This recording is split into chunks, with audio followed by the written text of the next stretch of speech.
நான் உங்களிடம் அன்பு செலுத்தியது போல நீங்களும் ஒருவர் மற்றவரிடம் அன்பு செலுத்துங்கள்.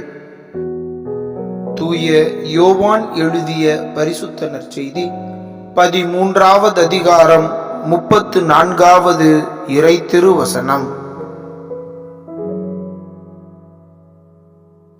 நான் உங்களிடம் அன்பு செலுத்தியது போல நீங்களும் ஒருவர் மற்றவரிடம் அன்பு செலுத்துங்கள். தூய யோவான் எழுதிய பரிசுத்த நற்செய்தி 13வது அதிகாரம் 34வது இறை திருவசனம்.